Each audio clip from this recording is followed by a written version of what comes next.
Pranam everyone, Jai Jinendra. Jai Jinendra.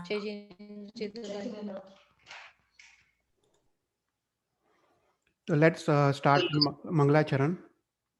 Namo Oriyantanam, Namo Siddhanam, Namo Ayariyanam, Namo Vajjayanam, Namo Loe Savvasahunam, Eso Panchanamukkaro Savva Pava Panasano, Manglarancha Savve Sim Paramam Bhavai Mangalam. रागद्वेष विजेतारं ज्ञातारं विश्ववस्तुना शक्रपूज्य गिरामेशं तीर्थे संस्तुतिमानये पन्नगे च सुनेन्द्रे च कौशिके पादसंस्कृते निर्विशेषमनस्काय श्रीवीरस्वामिने नमः। अज्ञानां तिमिरान्धानां ज्ञानजननी शलाकया नेत्रम् उन्मिलितं येन तस्मै श्रीगुरुवे नमः। तस्मै श्रीगुरुवे नमः। So, welcome everyone. Today is the 5th class of Tirthankar Charitra. So, in this class, we will continue with our discussion of the last BHAV of Bhagwan Rishabhdev's Jeevan, and we'll also discuss further about the structure of our 14 Rajlok. So, I think we all know the basic structure of the 14 Rajlok. So, we know the 14 Rajlok is divided into 3 sections. There is Urdhvalok, that is 7 Rajju in height. Then there is Madhyalok, that is 1800 yojans in height. And this Madhyalok is also known as Tirchalok, and it extends 900 yojans above the Swayambhutal Bhumi and 900 yojans below the Swayambhutal Bhumi. And then the last section is Adholok, and Adholok is also 7 Rajju in height. And in the center of this Chaudrajlok is a thrust nadi that runs from the top to the bottom of the Chaudrajlok. And this thrust nadi is 1 Rajju in width and Chaud Rajju in height. And as you know, all the thrust jeeves can only exist within the thrust nadi. And outside the thrust nadi, there are all the Stavar Ikindriya jeeves. So far what we have learned is we have learned about the Urdhvalok. We saw that top of the Urdhvalok is the Siddhasila, and that is 45 lakh yojan in diameter. And just below the Siddhasila, you have got 5 Anuttar Viman. Below the 5 Anuttar Viman, you have got 9 Gravyak Devloks. And below the 9 Gravyak Devloks, you have got 12 Vaimanik Devloks. And if you count the locations and the dwellings for the Kilbishak Devtas, there are 3 dwellings for Kilbishak Devtas and 1 dwelling for Lokantik Devtas. So total 16 Vaimanik Devloks. Then the last class we were looking at the structure of the Madhyalok, and we saw that Madhyalok is a place where we live, where the Manushya and Tiryansh, they all live. And below the Swayambhutal Bhumi, we saw there are Vyantar Devas and Vyanvantar Devas and Tirya Grumbhak Devtas. They stay up till the 900 Yojan Bhumi. And above the Swayambhutal Bhumi, there are the Jyotis Devtas that also extend up till 900 Yojan Bhumi. So the center of the Madhyalok, we saw last time, we have got Meru Parvat, and this Meru Parvat is 1 lakh yojans in height. It is 99,000 yojans above the surface of the Swayambhutal Bhumi and 1,000 yojans below the surface of the Swayambhutal Bhumi. So surrounding the Meru Parvat, you have got Asankhya, that is countless, Dvips and Samudras. And the first 2.5 Dvips and Samudras is known as Adi Dvip. And in this Adi Dvip, you have got all the Jyotis Devtas that are mobile. That means there are 5 types of Jyotis Devtas we saw last time. Those are sun, the moon, the constellations, the planets, and the nakshatras.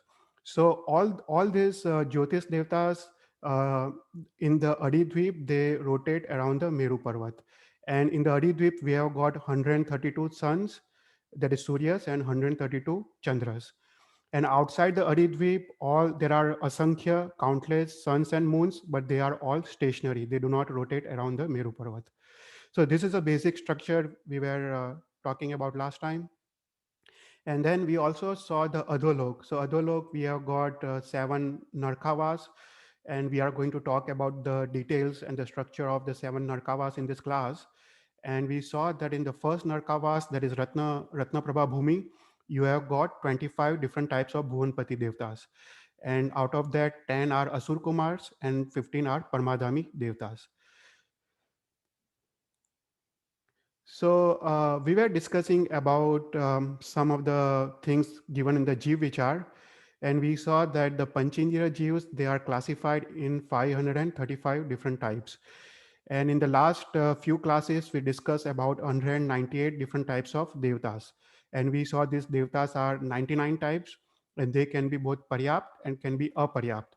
And therefore, there are 198 different types of Devtas. And these Devtas are in all the three loks, Urdhvalok, Madhyalok, and Adholok. So in today's class, we'll see about the Narki. We'll see about the 14 different types of Jeeves of Narki and 14 classifications of Jeeves of Narki. So there are seven Narkavas, and this all Narkavas, they are all in the Adholok, that is below the Tirchalok. The names of the seven Narkavas are: first is Ratnaprabha, second is Sarkara Prabha, third is Valuka Prabha, fourth is Panka Prabha, fifth is Dhum Prabha, sixth is Tama Prabha, and seventh is Mahatama Prabha. So these are the names of seven Narkavas. And the thing to remember about the seven Narkavas is the pains, the ayushyas, the height, and everything goes on increasing as you go down. That means the seventh Narkavas, that is Mahatama Prabha Bhumi, as the maximum pains and maximum ayushya. Now the Jeevs that are living in the seven Narkavas, they have got some names. So all the Narki Jeevs that are living in the Ratna Prabha Bhumi, they are known as Dhamma. So that is the name of the Jeevs. The Jeev, the Narki Jeevs in the Sarkara Prabha Bhumi, they are known as Vansha. In Valuka Prabha, they are known as Shaila. In Panka Prabha, they are known as Anjan. In Dhum Prabha, they are known as Risht. In Tama Prabha, they are known as Maga. And in Mahatama, the last Narak, it is known as Magwati. So these are the classical names of the Jeevs that are in the seven Narkavas. Now, all the Jeevs in the seven Narkavas, they all have the Vaikriya Sharir, similar to the Sharir, the body of the Devs. So that means the Paryapti of the Jeevs of Narki is same as the Jeevs of the Devlok. So that means for the first 48 minutes, for the first Antar Murad, they are all known as Aparyapt. And after the Antar Murad, they all become Paryapt. So like the Dev Gati, the Narak Gati, the minimum Ayushya of the Jeeves in the Narak Gati is 10,000 years. So by default, all the Jeeves in the Narki will become Paryapt after the first 48 minutes. So there are 14 types of Jeeves. There are 7 Aparyapt and 7 types of Paryapta Jeeves in Narki. So now let's talk about some details and structure of the 7 Narkavas. So as we saw just below the Tirchalok, just below the Madhyalok, you have got the Bhumi of the first Narkavas, that is Ratna Prabha Bhumi. And we saw in this Bhumi, there are 25 different types of Bhuvanpati Devs. They also live in this first Narkavas. Now the distance between the first Narkavas and the second Narkavas is Asankhya Yojans, that is countless Yojans. Similarly, the distance between the Sarkara Prabha and Valuka Prabha, the second and third Narak, is also Asankhya Yojans. So distance between any two Naraks is Asankhya Yojans. Now, one thing to remember here is the thickness. The thickness of the Narkavas goes on decreasing as you go down. So we saw in our last class, the thickness of the first Narak is 180,000 yojans. And the second Narak, the thickness is smaller than the thickness of the first Narak. So in the second Narak, the thickness is 132,000 yojans. Third Narak, the thickness further decreases, it's 128,000 yojans, and so on and so forth. So thickness of this bhumis, as you go down, it decreases, but the width or the breadth of the Narkavas, it increases. So in the next slide, we'll see what is the thickness and what is the breadth of each of the Narkavas. So first Ratna Prabha, as we saw, is 180,000 yojans in thickness, but the width is 1 rajju in width. The second Sharkara Prabha, it decreases to 132,000 yojans and the breadth is 2.5 rajjus. So similarly, if you go down all the way to the seventh Narak, that is Mahatama Prabha, the thickness is 108,000 yojans and the width is 7 rajjus. So the width increases and the thickness decreases as you go down.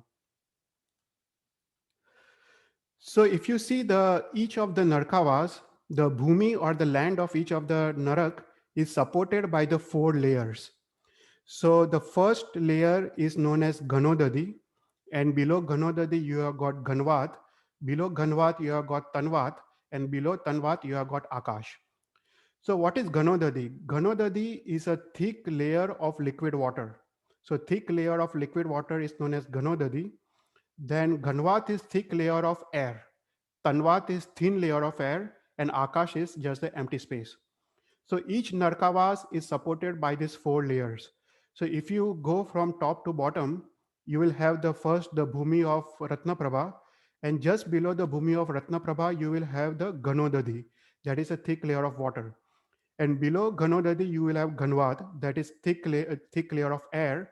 And below Ganvat, you will have Tanvat, that is thin layer of air. And below Tanvat, you will have empty space, that is Akash. And after that, the Bhumi of second Narkavas, that is Sarkara Prabha starts. Now the thickness of Ganodadi, that is a thick water, is 20,000 yojans. So this thickness remains same after each Narkavas. So Ganodadi is 20,000 yojans. After that, there is Ganvat. This Ganvat is Asankhya yojans. After that, it's Tanvat, and Tanvat is also Asankhya yojans. And after that, there is Akash. There is also Asankhya yojans. So that is how each of these 7 Narkavas are structured. Now the shape of all this Ganodadi, Ganvat, Tanvat is in the form of circular shape. It's form of Valai. Therefore, they are also known as Ganodadi Valai, Ganvat Valai, Tanvat Valai, and then Akash. So if you are going from top to bottom, let me use a laser pointer. So if you are going from top to bottom, you will first see the Bhumi of Ratnaprabha, then you will see the Ganodadi Valai. Just below Ganodadi Valai, you have got Ganvat Valai. Below Ganvat Valai, you have got Tanvat Valai. Below Tanvat Valai, you have got Asankhya Yojans of Akash. And again, the Bhumi of the Narkava starts. So that is how each you have to imagine for each of the 7 Naraks. So now let's see the heights of the Jeev in these 7 Naraks. So in order to understand the height, you have to understand some of the basic terms. So first thing is Angul. What is Angul? Angul is a length of a finger. So the finger is known as 1 Angul. So 24 Anguls makes 1 hand, that is 1 Hath, and 4 Hath makes 1 Dhanushya. So this is the basic definitions you will find across all our Shastras. Angul is a width of a finger, hand is 1 Hath, and 4 Hath is 1 Dhanushya. So the Jeevs, as you go down from the first to 7th Narak, the height keeps on increasing. So in the first Narak, the height of the Jeevs is 7 Dhanushya, 3 hands and 6 Anguls. So in the second Narak, it increases to 15 Dhanushya, 2 hands and 12 Anguls. So as you go down in the 6th Narak, you have got 250 Dhanushya, and in the 7th Narak, you have got 500 Dhanushya. So basically the height increases, and the reason why the height increases is, the more the height, the more the body, the more the pain. So that is the reason why the height keeps on increasing as you go down to the 7th Narak. Next, let's see the Ayushya of the Jeeves in the 7th Narak. Now here the Ayushya also keeps on increasing as you go down.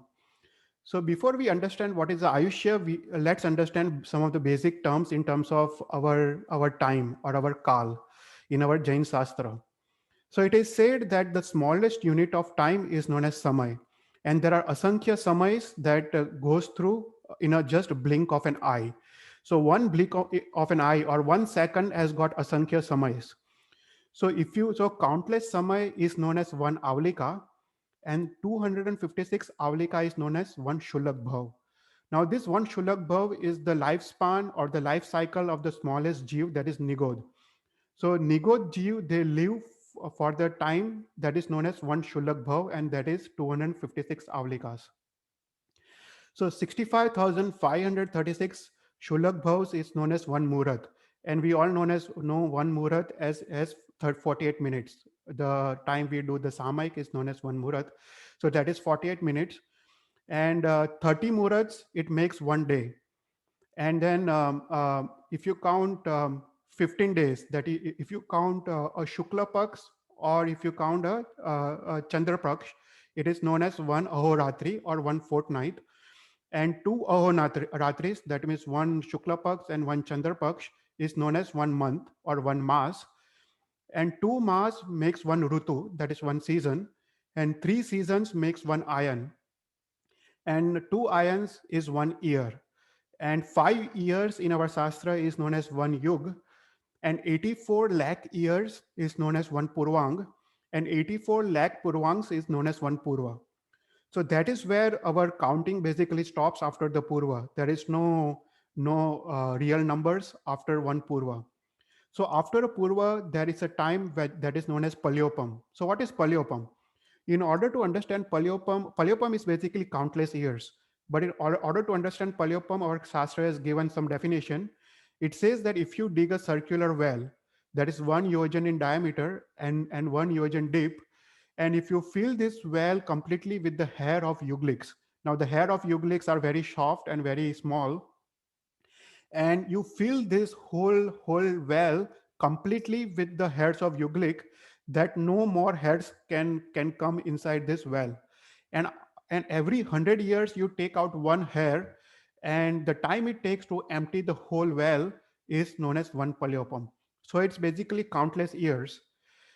And after Palyopam is a Sagaropam. So 10 crores times crores Palyopam, that is 10 Koda Kodi Palyopam, is known as one Sagaropam. And 10 Koda Kodi Sagaropam is one Utsarpini or one Ausarpini. And if you count one Kal Chakra is one Utsarpini plus one Ausarpini, that is 20 Koda Kodi Sagaropam. And Anant Kal Chakra is one Pudgal Paravart Kal. In future classes, we'll talk about what is Pudgal Paravart Kal. There are different types of Pudgal Paravart Kal, Dravya Kshetra Kal Bhav. So we can talk about in our next classes. But the largest measurement of time is known as one Pudgal Paravart Kal. So now let's see the Ayushya of the Jeeves of Narki. So in the first Narak, the minimum Ayushya is 10,000 years, and the maximum Ayushya of the Jeev is one Sagaropam. In the second Narak, it increases, the minimum Ayushya is one Sagaropam, and the maximum Ayushya is 3 Sagaropams.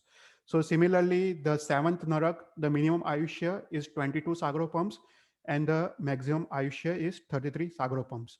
So if you see the 7 Narkavas, the pain increases as you go down, the height increases, as well as the Ayushya also increases as you go down to the 7th Narak. So last time we were seeing about the Bhuvanpati Devs that live in the first Narkavas, that is Ratnaprabha Bhumi. And we saw there are 10 types of Asur Kumars and 15 types of Parmadamis. And we saw the names of 15 Parmadamis, Ambarish, Shyam, Shabal, Rudra, and so on and so forth. So these Parmadamis, we saw that they basically give pains to the Jeev of Narkis. They torture them, and by doing that, they get the enjoyment. And these Parmadamis, they only go up till the third Narak. So they only give the pain to the Jeevs of Narki up till the third Narak. After the third Narak, there are no Parmadamis. The Parmadami do not go to the fourth Narak. In the fourth Narak onwards, the pain is it's a different kind of pain. It's pain of Kshetra, and it's a different kind of pain. So we saw, so let's see the structure of the first Narkavas. So we saw in our last class that the first Narkavas is 180,000 yojans. And if you leave out the first 1,000 yojans and the last 1,000 yojans, the middle 178,000 yojans is divided into 12 sections. And each of this section we saw is known as Antra, and each Antra is 11,583 yojans. So between the Antra, there is what we call as a layer of Pratar. And this Pratar is 3,000 yojans. So if you see the Bhumi of the first Narkavas, you have got Antra, you have got Pratar, you have got Antra, you have got Pratar, and so on and so forth. So Antra is the place where all the Bhuvanpati Dev lives, and the Pratar are the places where all the Narki Jeev lives. So there are 13 Pratars, and these 13 Pratars are where the Jeevs of the Narki, they live. So let's see the structure, the cross section of the first Narkavas in some more details. So on the Swayambhutal Bhumi, we have got Meru Parvat, and just below the Meru Parvat, for the first 10 yojans, you have got Sunya Pind. Sunya Pind is empty space. There is nothing over there. And then after that, we saw for the next 80 yojans, that it's Vyantar Devtas, the Devtas that live in the jungles and trees. So they live up till 80 yojans. And after that, again, there is a Sunya Pind. Sunya Pind is empty space. And just below, you have got Vyantar Devtas. And Vyantar Devtas are all our Yaksh, Yakshinis, Manibhadra, Padmavati, Chakkeshwari. They all live in this 800 yojans. So after that, the Tirchalok basically stops and the Adholok begins. So first in the Adholok, the first 100 yojans is empty space. Then there is a 300 yojans that is known as Samanik Pratar. And then after that, there is a Sunya Pind, again empty space. So after that, the Jeeves of Narak starts. So there is a first Pratar known as Narak Pratar, that is 3000 yojans. And here the Jeeves of Narak, they live in the Narak Pratar. Then there is a Antar where the Asur Kumar lives. Then there is again a Narak Pratar where the Jeeves of Narki lives. Then there is Nag Kumar Devta. Then there is Narak Pratar. Then there is Suvarna Kumar Devta. Then there is Narak Pratar. There is Vidyut Kumar Devta, Narak Pratar, Agni Kumar Devta, Narak Pratar, Dvip Kumar Devta, Narak Pratar, Udvati Kumar Devta, Narak Pratar, Dishi Kumar Devta, Narak Pratar, Vayu Kumar Devta, Narak Pratar, Stanit Kumar Devta, Narak Pratar. And after that, there is a Sunya Pind. After that, there is a 13th and last Narak Pratar where Jeeves of Narki lives. And then for the another 1000 yojans, there is a Sunya Pind.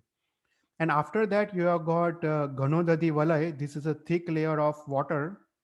Then you have got Ganvat, that is a thick layer of air. And then there is a Tanvat, that is thin layer of air. And below that, it's a Akash. So this is the cross section of our just the first Narak, that is Ratnaprabha Bhumi. So in Ratnaprabha Bhumi, you have got total 13 different sections where the Jeeves of Narki, they live. So depending on where you are born where the Jews are born in the first Narak, if you are born in the first Pratar, then your Ayushya is different. So for the first Pratar, the minimum Ayushya is 10,000 years, maximum Ayushya of the Jews is 90,000 years. If the Jew is born in the second Pratar, the Ayushya increases. As you go down, the Ayushya increases. So in the second Pratar, the minimum Ayushya is 10 lakh years, maximum Ayushya is 90 lakh years. In the third Pratar, its minimum Ayushya is 90 lakh years, maximum Ayushya is 1 crore years.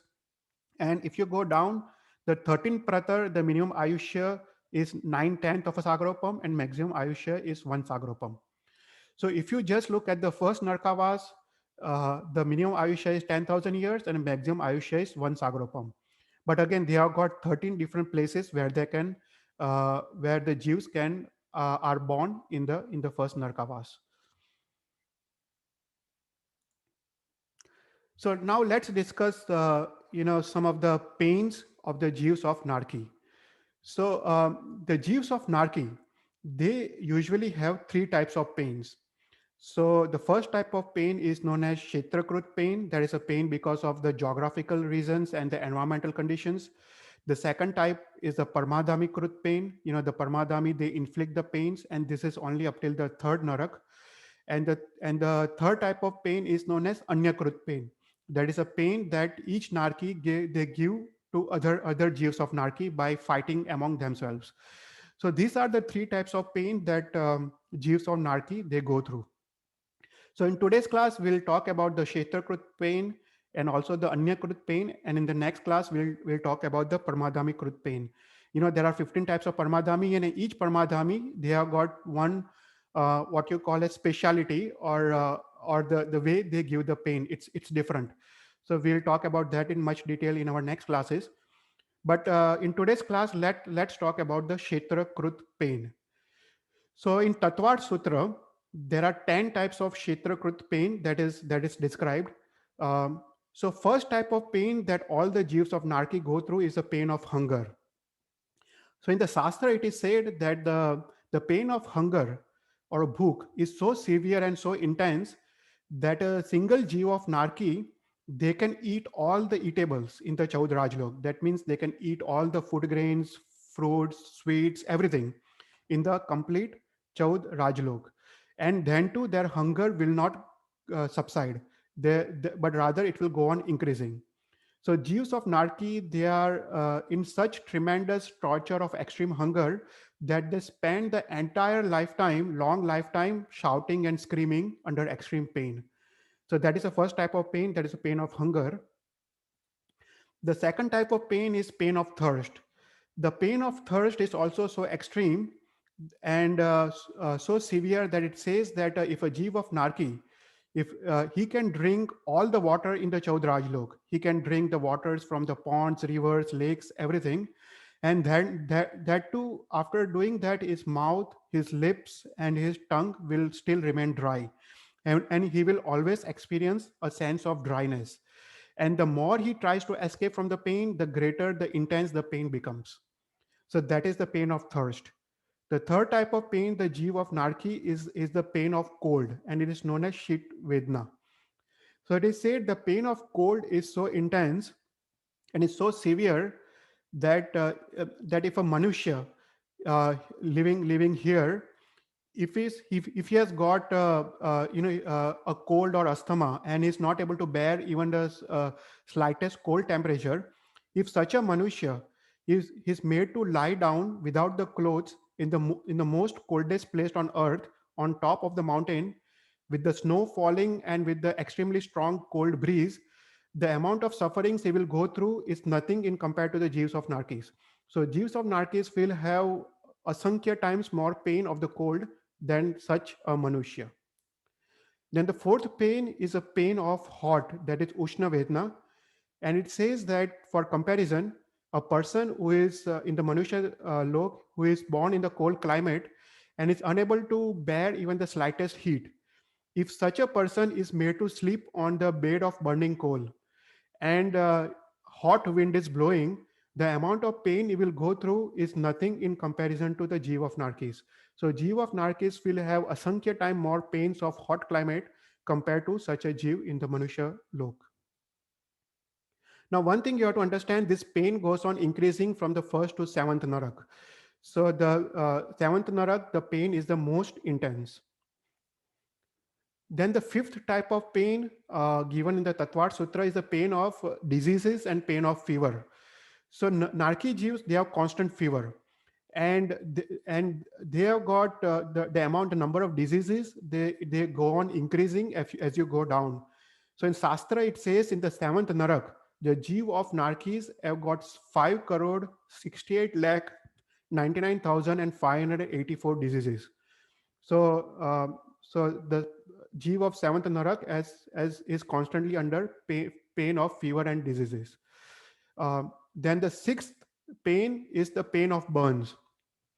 So the pain of burning, the burning sensation, it is so extreme, and it is said that their body, both inside and outside, is always burning. And the more they try to find the relief from this torture, the more the pain increases and more it multiplies. And the seventh pain is pain of itching, and it's also known as kandu. So it says that the Jews of Narki, they have got a constant sensation of itching. And even if they scratch their skins with knife, swords, or any sharp weapons, the irritation will not go away. So there is an endless sense of itching in the narak. Now, eighth is pain of slavery. So there is no freedom in Narkavas. You know, the Jeeves of Narki, they always want to die, but they are unable to die because of Vaikriya Sarir. So there is no independence. They have constant feeling of dependence, and there is no mental or physical peace of any manner. Then the eighth pain is the pain of fear. The pain of fear is very, very big. Because of their avdignan, or what we call as vibhangnan, they are able to see the upcoming torture or upcoming calamity. So they know that some paramadhamis are coming their way and how they are going to torture. So because of that constant vibhangnan, they are in constant fear, and they spend their whole life in fear and tension. And the 10th pain is pain of sorrow. That is the jeeves of Narki. They are constantly crying, they are constantly screaming, and they are always in grief. And they spend the entire long lifetime in sorrow. So these are the 10 type of Kshetrakrut pain, or the pain because of environment and geographical conditions. And the next type of pain we saw is Anyakrut pain. So here it says that, like in Manushya Lok, right? You have got dogs, street dogs, and these street dogs, they are constantly barking, fighting against the street dogs from other region. And similarly, the Jeeves of Narki, whenever they see another Jeev, they because of there is a always sense of revenge and always krodh, and therefore they immediately want to fight against them, and because of that they fight against each other, they cut their organs and so on and so forth, and it's almost like slaughterhouses. So like the slaughterhouses in Manushya Lok, it's almost like that in the Narkavas. So this is Anyakrut pain. Now there is a Paramadhamikrut pain that we'll talk in the next class. There's lots of details given in there. But one thing to understand is the pain basically goes on increasing. So the first narak as the smallest amount of pain, and the seventh narak as the largest or the most intense type of pain. So now we will come back to our Bhagwan Rishabhdev's Jeevan Charitra. And, so far, uh, just for a small revision, we saw the first 12 bhavs in our last class. And we saw that in the first bhav, he was Dhanna Sartva, and while giving the Gochri, he got Samyak Darshan, and he also got Samadhi Manan. He took the 12 Vrats of Shravak in this bhav. And next bhav, he became a Yuglik in Uttar Kurukshetra. And in the third bhav, he became a Vaimanik Dev in the first Sudharma Devlok. And then in the fourth bhav, he became a Vidyadhar Raja known as Mahabal. And in this bhav, he had a mitra known as Swayam Buddha, who brought him to the proper marg. He took Ansan. And then in the fifth bhav, he became a Lalitang Dev, that is in the second Ishan Devlok. In the sixth bhav, he became VAJRAJHANGH Raja. And here he dies before taking Diksha, just the night before taking Diksha in Subh Bhav. And therefore, he is again born as a Yuglik in Uttar Kurukshetra. And again, he goes to the first Devlok, that is Sudharma Devlok. And in the ninth bhav, we saw he became a physician, Jeevananda. And in this bhav, he cures a Maharaj Sahib of a disease. And there are 6 friends, and they all 6 friends take Diksha, and they all take Ansan. And the 10th bhav, they go to the 12th Devlok, that is ACHYUTA Devlok, where the Ayushya is 22 Sagropams. And the 11th bhav, where we were discussing last time, that he became a Chakravarti, Vajranabh Chakravarti. And here in this bhav, he did Vistanak Sthap, उन्होंने तीर्थंकर नाम कर्म उपार्जित किया, निकाचित किया, and he was also a Chaud Purvadar, a Shrut Kevali in this bhav.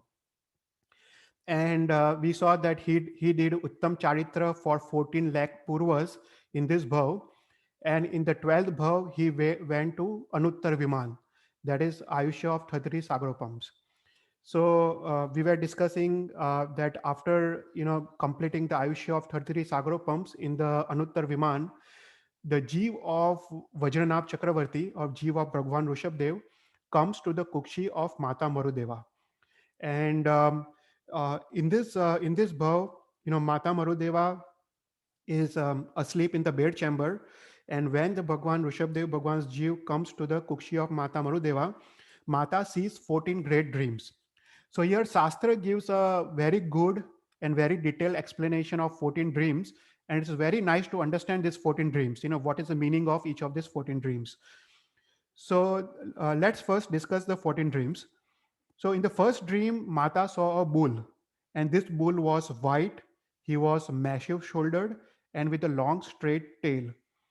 In the second dream, he saw Airavat Hathi. So Airavat Hathi is basically king of elephants. And the Hathi was four-tusked, he was white, and he was charming. In the third dream, he saw a lion, or Mata saw a lion, and this lion was red-eyed, long-tongued, and displaying a banner among the warriors.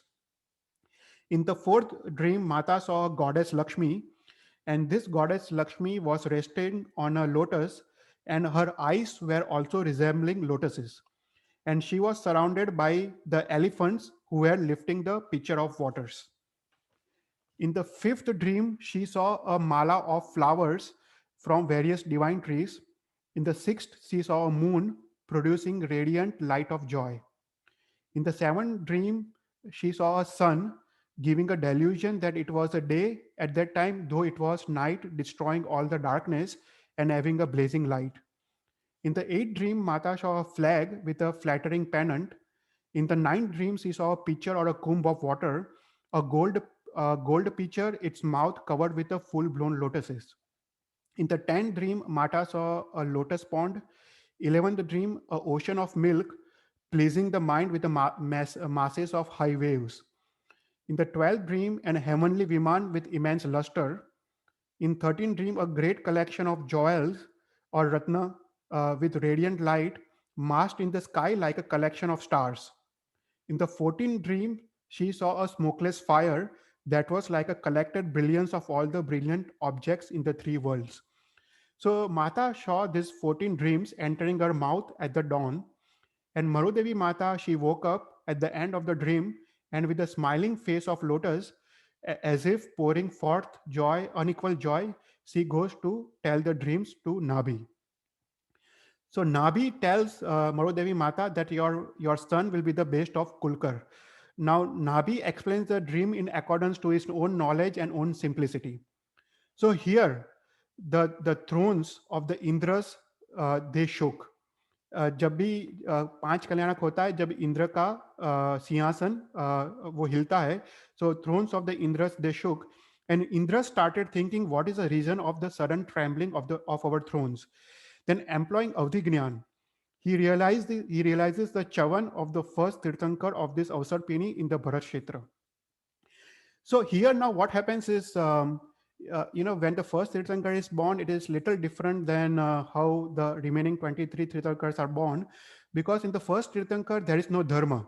अभी तक धर्म की स्थापना हुई नहीं है, so no one knows how to interpret the meaning of dreams, and therefore Indra Maharaja, the Saudharma Indra, the Indra Maharaja of the first Devlok, he himself comes to Mata to interpret the dreams. But after that, for the second Tirthankar, third Tirthankar, it all depends. Indra Maharaj may come, may not come. Another Kevali Bhagwan, they might interpret the dreams, or another Sadhu Bhagwan might interpret the dreams. So for example, in Bhagwan Mahavir's case, right, Trishla Mata ka dream ka interpretation KC Gandhar ne kiya tha. वो भगवान पार्शनाथ के परंपरा में एक साधु थे. So anyone can interpret the dreams, but in the first Tirthankar, it's always the Indra Maharaja who has to come down, because there is no one else who can interpret the dreams. So here Indra Maharaja comes down to Mata, he does Vandan to the Mata, does Tron Pradakshina to the Bhagwan, and he interprets the meaning of the dreams. So Saudharma Indra says, the sight of the bull in your first dream, your son will be able to lift up the chariot of Dharma sunk in the mud of Mithyatva. So that is the meaning of the first dream. In the second dream, a sight of elephant, your son will be the greatest of the great and the sole abode of great power. The third dream, lion, your son will be the lion among men, resolute, always fearless, with unflinching valor.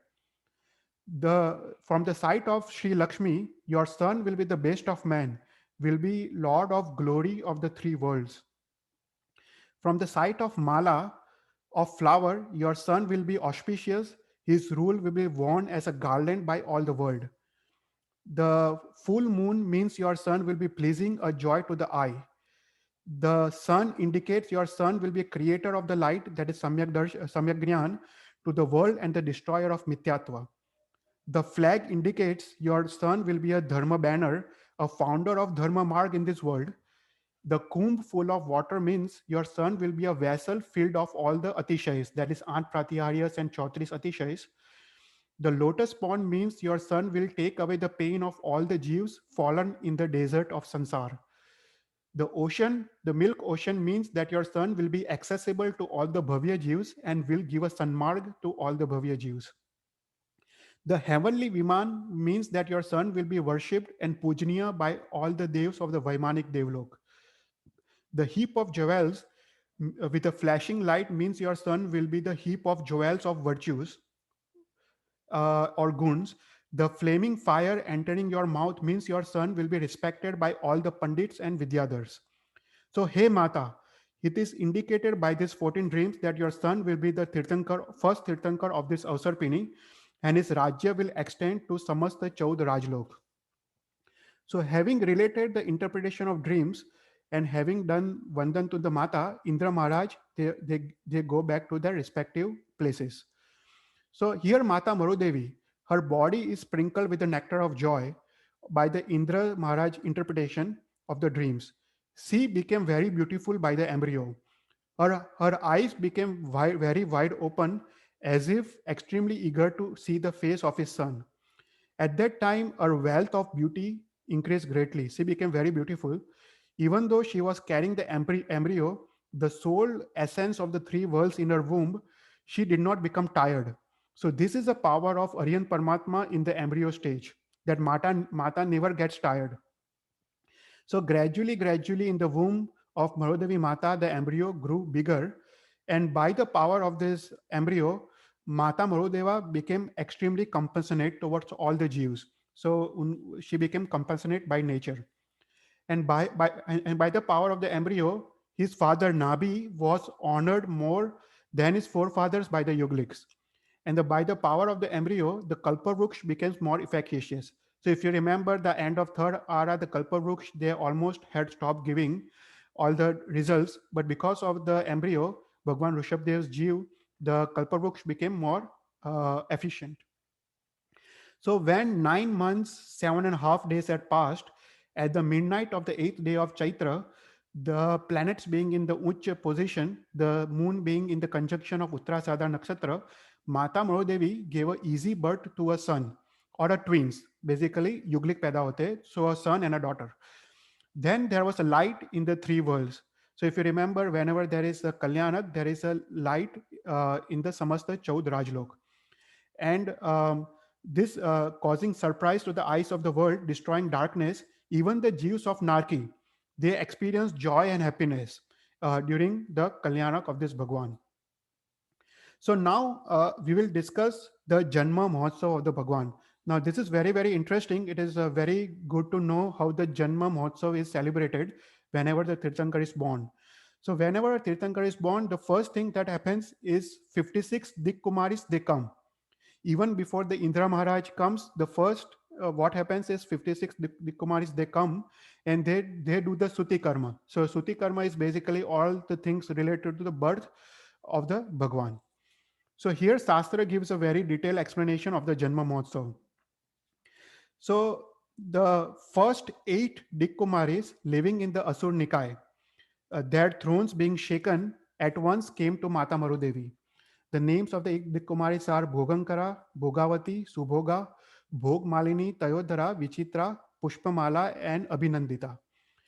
And they gave 3 pradakshinas to Bhagwan and the Mata and said, hey Mata, you are the mother of the world, giver of the light of the world.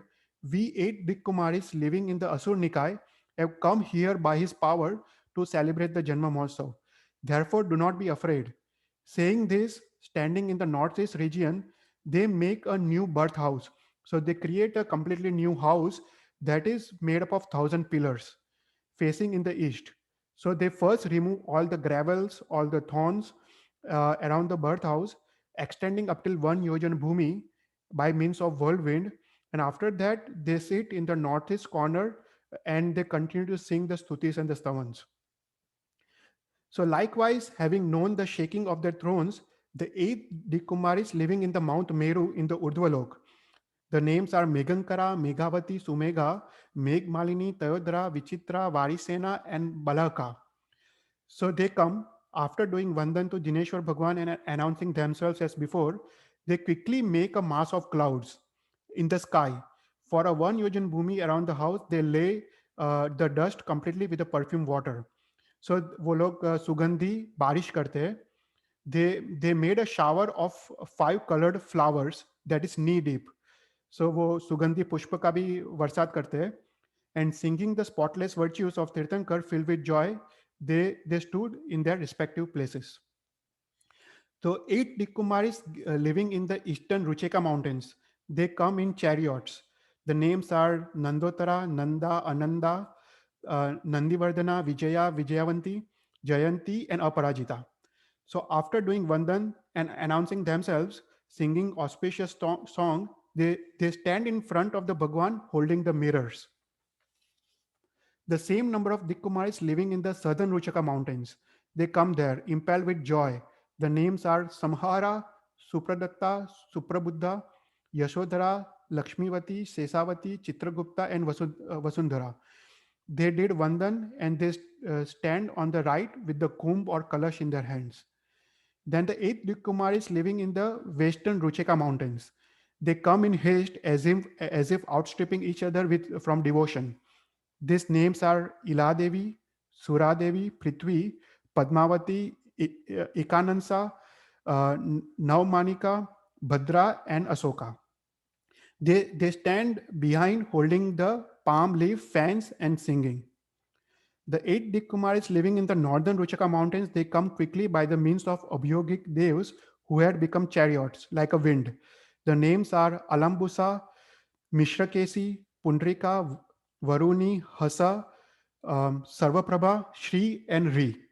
After bowing to Jineshwar and his mother, they stood on the left side holding chamars and singing. Then four Dikumaris named as Chitraka, Satera, and Sautramani. They come from the intermediate points on the Ruchaka mountains, and they stand in the northern direction holding the Deepak or the light. And the four Dikumaris from the Ruchak Dvipa mountain, whose names are Rupa, Rupansika, Surupa, and Rupakwati. So these four Dikumaris, they cut the Bhagwan's navel cord, leaving 3 inches. They make a hole in the ground and they deposit the Bhagwan's navel cord and with the diamonds and jewels inside the hole, and they cover the platform with the grass as if no one can see it. Then to the east, south, and north directions, they make 3 houses. Okay, so they make 3 houses that are 4-room houses, and each of these houses is adorned with a lion throne. So as if resembling their own palaces in the Ruchaka mountain. So these 4 Dikumaris, they take the Jineshwar Bhagwan with their folded hands, and even the mother, they take first the mother and the Jineshwar Bhagwan to the southern 4-room house. And after sitting them on the lion throne, they anoint their body with the fragrant oil composed of 1,000 ingredients. So they massage the Bhagwan and they massage the mother with this fragrant oil. So after that, they take them to the eastern 4-room house, and sitting them on the lion throne, they bath them with the pure water. They rub their bodies with Gosesha Chandan Lep, and they put the garment of Dev Dushya cloth on and various Ratna Jarit ornaments resembling the flash of light. Then after that, they lead them to the third northern 4-room house, and after making them sit on the lion throne, they create a fire by 2 pieces of wood, and from that they make a amulet. Amulet is a ornament, and this ornament they give to Bhagwan for the protection of the Bhagwan against all the evils. And they say to the Bhagwan and the mother that your life be as long as Mount Meru. And then they bring back mother and the Bhagwan back to the birth house, and they start singing the stutis and the stavans.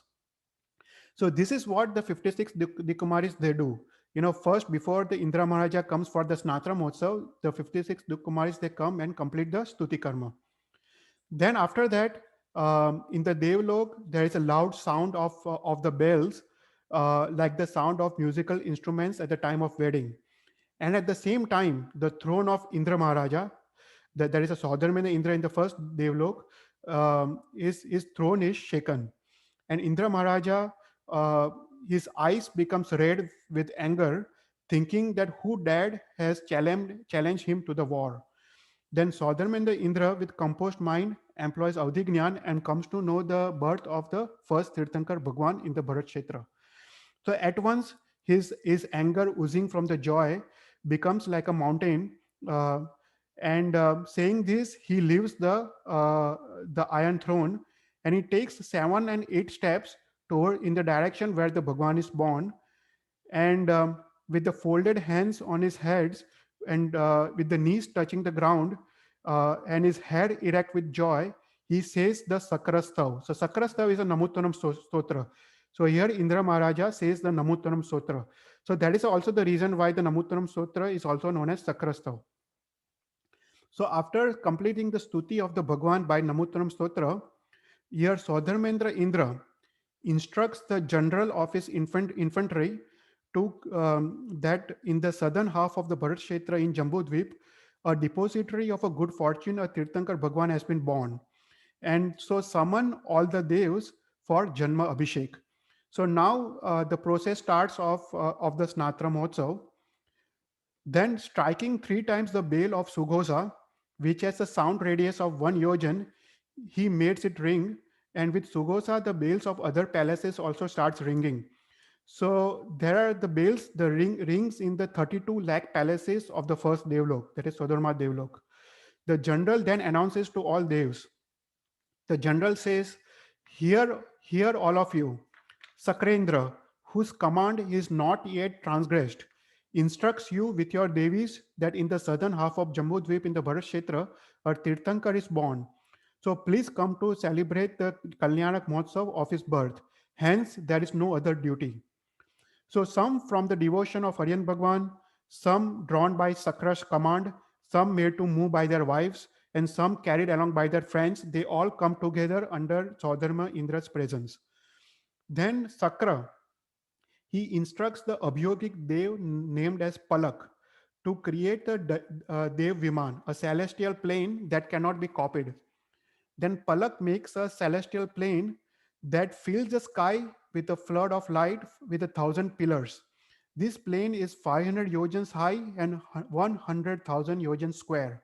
And Sakra gives, and our Shastra gives some of the details of this plane. So it says that in the center of this Viman is a beautiful pavilion. This pavilion is 8 yojans in breadth and length and 4 yojans in height. And the center of the pavilion, there is a lion throne for Indra Maharaj to sit.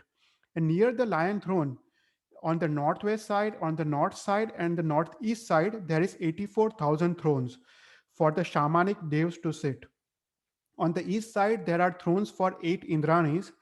In the southeast direction, there are 12,000 thrones for the devs' inner council minister to sit. In the south, there are 14,000 thrones for the middle council minister to sit. And southwest, there are 6,000 thrones for the outer council minister to sit. In the west, 7 thrones of 7 generals, and there are 84,000 seats of Atmarakshak devs in every directions of the Indra. So Sakra Indra himself took the seat facing each direction, and all the other devs and devis, they enter from every directions and took their respective seats. So here the Shastra describes the Viman, they come for the Janma Mahotsav. So in the front of this lion throne, there are 8 auspicious things that are going to be used for Snatra Mahotsav. Those are like mirrors and charmers and so on and so forth. So in the front of the aerial Viman, there is an Indra Dwaj, and this Indra Dwaj is 1,000 yojans in height. And then surrounded by shamanic devs, this Sakra himself, he looks like an ocean surrounded by rivers. His Viman is surrounded by various other Vimans from other devs. And this Viman sets out the journey from Sodharma Devlok as if it's splitting the sky. And after crossing Asankhya Dweep and Samudras, they arrive at the Nandishwar Dweep. So going to the Mount Ratikara, Indra Maharaja instructs the Viman or contracts the Viman. So they make the Viman smaller. So as this Viman is coming all the way to Bharat Kshetra, the Viman becomes smaller and smaller and smaller. And after crossing the Dweeps and Samudras, gradually contracting the Viman even more and more, they arrive on the central wall of the Dweep at the southern Bharat Kshetra.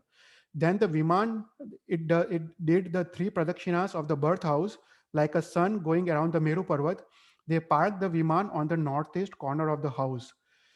Then descending from the Viman with a gracious mind, Sakra did Vandan of the Bhagwan and 3 pradakshinas with folded hands on his head, and Sakra addresses Mata Marudeva. He says, I am Indra Saudharmendra of the Saudharmendra Devlok. Hey Mata, you are carrying a jewel in your womb, producing a light to the world, a mother of the world. You are blessed. You possess all the merit. You have the best attributes among mothers, and you alone are the purifying of the 3 worlds. We have come here to celebrate the Janma Kalyanak Mahotsav of your son. So you should not be afraid. And having spoken this, Sakra makes the Mata go to sleep. And here Bhagwan Dev makes the image of the Bhagwan and puts it besides Mata. Here Sakra makes 5 roop. So one roop of Sakra, he holds the Bhagwan in his hands with the Gosir Chandan. One Sakra goes behind, he holds the umbrella over Bhagwan's head. Two Chakras, they take charmers on both the sides, and one Sakra carries the Dhwaja and goes ahead. So here Indra Maharaja carrying Sakra in his hands, surrounded by crores of Devatas, they carry Haryan Bhagwan to the Mount Meru. And here Sakra Maharaj takes the Bhagwan on his lap and he sits down joyfully on the lion throne in the Mount Meru in the Parvat or the rock known as Ati Pandukambala with in a place known as Pandaka. So here is where we'll end our today's class. So in the next class, we'll talk about the Snatra Mahotsav. So in today's class, we saw the 14 dreams of Mata, what is the meaning of 14 dreams, then how the 56 Dik Kumaris, they come and does the Suti Karma in preparations for the birth. And after that, the Indra Maharaja comes with the celestial plane, and then they take the Bhagwan to the Meru Parvat for Snatra Mahotsav. So in the next class, there is a very detailed and the description of Snatra Mahotsav. We'll see about how the Snatra Mahotsav is conducted by all the Devatas of various Devloks. So we'll end our class today here. So now, if you have any questions, you can ask. Sheetal uncle, this is me, Vihan. Are there any temples in Narak? Yes, there are. But not in the Jeeves where the Narki Jeeves are living. There are temples in the Antars. So like in the first Ratna Prabha, right? There are 12 Antars and 13 Pratars. So 13 Pratars does not have any derasars. But the 12 Antars where there are Bhuvanpati Devtas, there are lots of derasars over there. Thank you.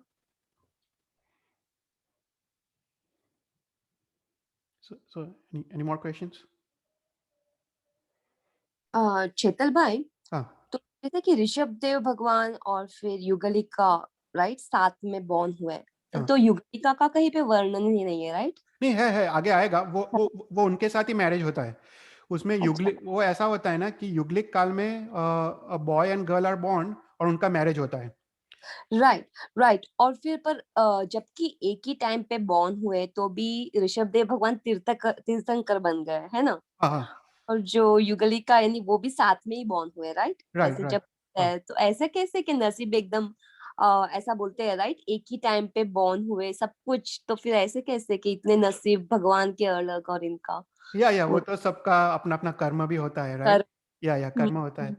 या पर उसमें ऐसा होता है कि अभी हम आगे देखेंगे, पर भगवान ऋषभदेव का जीवन में थोड़ा डिफरेंट था. उन्होंने तो मैरिज किया युगलिका के साथ, उनका नाम मैं भूल गया, पर उन्होंने सेकंड मैरिज भी किया था, ऐसा था. तो उनकी 2 वाइफ्स थी. जनरली सबकी एक ही वाइफ होती है. जो युगल होता है वो युगलिका ऐसा होता है. पर एक ऐसा था कि एक युगलिका थी जिसका युगल मर गया था. तो उसके माता पिता ने उसकी शादी ऋषभदेव के साथ कराई. तो उनकी 2 वाइफ्स थी. जबकि साथ में मरते हैं तो भी ऐसा कुछ हुआ था क्या? कि या जनरली ऐसा होता है कि उनका आयुष्य ऑलमोस्ट सिमिलर होता है और साथ में मरते हैं. पर ये केस में जो दूसरा युगल था तो वो पहले मर गया था कोई कर्म के कारण. तो इसके कारण भगवान ऋषभदेव की 2 वाइफ्स थी. ओके, ठीक है भैया.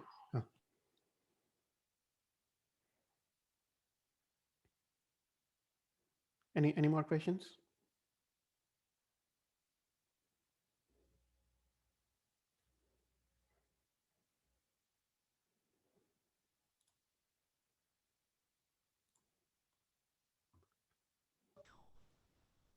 Chetananka. How big is one Raju? So one Raju, if you remember in the first class, we talked about the meaning of one Raju. So it's basically Asankhya Yojans. So it's a countless Yojans. But to get a understanding, it says that if a Dev, right, he flies at a speed of asankhya yojans every second, and the amount of distance he covers in 6 months and 6 days is known as one raju. So basically, it's a countless yojans. Okay, thank you.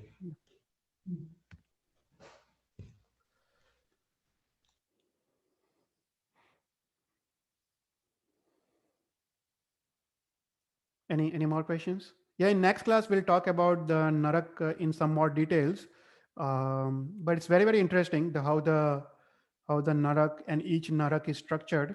It is very interesting. और वो भी cover तभी होगा ना, वो पराधामी कौन बनते हैं, उसी में कवर होगा क्या भैया? Yeah, ऐसे तो I can answer. So that is a very good question. You know, who becomes a Paramadhami, right? That is a very good question because it's also a Dev Gati, but it is a bad Dev Gati. तो उसमें ऐसा होता है कि शास्त्र में example आता है कि हु बिकम्स अ परमाधामी. तो जैसे ये जो तापस होते हैं ना, सो तापस दे दो यज्ञ, एंड दिस यज्ञ में वो लोग जीव हिंसा करते हैं, वो लोग बलि देते हैं, जो जैसे पंचेंद्रिय जीव की बलि दी. You know, so in old times during भगवान महावीर हस्ती तापस होते थे. वो हस्ती मतलब वो एलिफेंट्स की बलि देते थे, उसको हस्ती तापस कहते थे. तो ऐसे काफी लोग होते थे जो यज्ञ करते थे और वो सोचते थे कि ये यज्ञ करने से दे विल गो टू स्वर्गलोक और देव ऊर्ध्वलोक. पर ऐसा होता नहीं है, क्योंकि वो पंचेंद्रिय जीव की हत्या करते और वो बलि देते. तो वो तपस्या तो बहुत घोर करते हैं.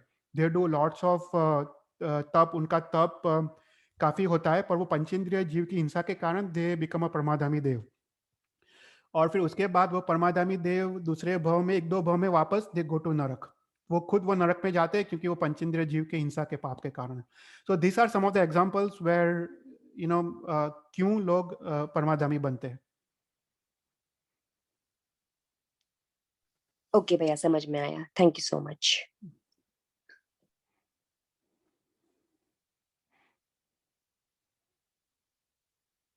कोई और क्वेश्चन? ठीक है, आई थिंक भैया सिर्फ ये सिंपल ही क्वेश्चन है ये. कुछ अभव्य कौन बनता है? मुझे मालूम पड़ा कि अभव्य जो कभी वही मोक्ष नहीं प्राप्त कर सकता, पर कौन बनता है अभव्य जीव? नहीं, वो कौन बनता है ऐसा नहीं है, वो सिर्फ उसकी नियति है. तो देयर इज नो रीजन कि कोई भव्य बने कोई अभव्य बने.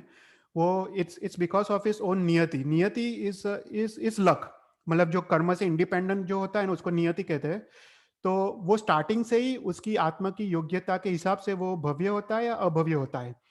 तो अभव्य जीव मतलब ऐसा होता है कि इवन दो अपना सबका आत्मा तो सेम ही होता है, पर उसको कभी ऐसा संयोग मिलने वाले नहीं है कि वो मोक्ष में जाएगा.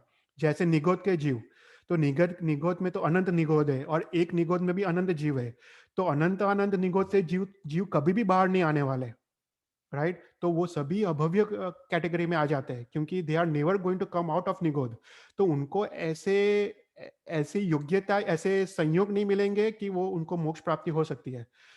तो और वो भी एक कंडीशन है. और फिर जैसे ही जीव निगोद से बाहर आता है व्यवहार राशि में, तभी वही समय पे उसको उसकी नियति के हिसाब से उसका डिसाइड हो जाता है कि वो भव्य है या अभव्य है.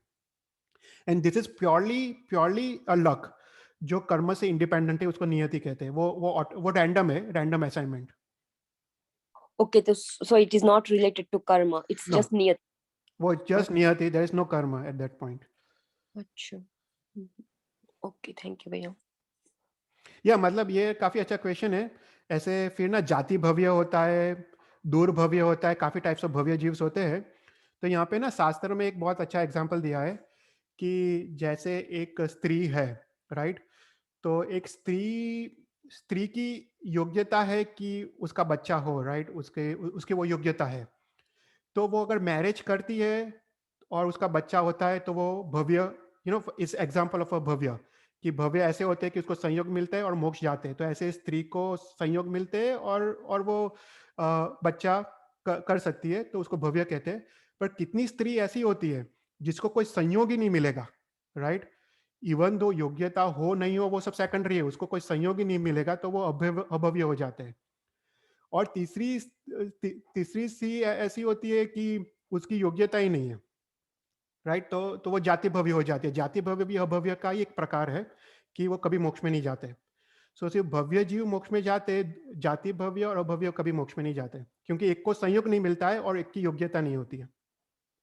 अच्छा, इंटरेस्टिंग है।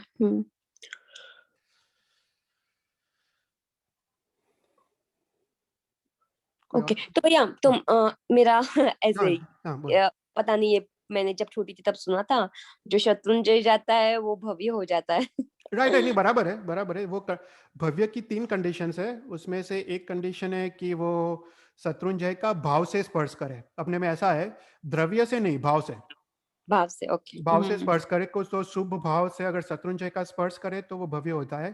पर द्रव्य से स्पर्श तो सब लोग करते हैं, एक इंद्रिय जीव, निगुत के जीव भी द्रव्य से स्पर्श करते। हाँ, एग्जैक्टली। तो हाँ, वो भव्य नहीं हो जाते, पर भाव से स्पर्श करे वही भव्य होते हैं। तो एक ये पहली कंडीशन है। दूसरी कंडीशन है कि जिसको भगवान के जिसको वर्षिदान मिले वो भव्य होता है। और थर्ड कंडीशन है, जिसको ये विचार आए कि वो भव्य है अभव्य, वो भव्य होता है। Oh wow. या अभी किसी को खुद को कभी डाउट नहीं आया कि मैं भव्य अभव्य हूँ, तो कितने लोग ऐसे होते हैं, तो उसका तो कुछ कह नहीं सकते कि भव्य है अभव्य है। पर जिसको ऐसा विचार आए कि मैं क्या भव्य हूँ या अभव्य, तो वो सभी भव्य होते हैं, क्यों उसको ही विचार आते हैं ऐसे। राइट, क्योंकि उसको फिर पाप से डर लगे, राइट? हाँ, ऐसा उसको पाप वो से डर लगता सोचता है है, यानी और डर तो रहा है थोड़ा। हाँ, मोक्ष जाने की इच्छा भी होती है, तभी ऐसे विचार आते हैं कि मैं भव्य हूँ या अभव्य। तो शास्त्र में वो 3 कंडीशन बताई है। तो इन शॉर्ट हम सब लोग भव्य है। हाँ, हम सब लोग भव्य है, अभव्य बहुत कम होते हैं। हम सब लोग भव्य है, तो वही मान के पुरुषार्थ करके मोक्ष जाना है। श्योर श्योर भैया।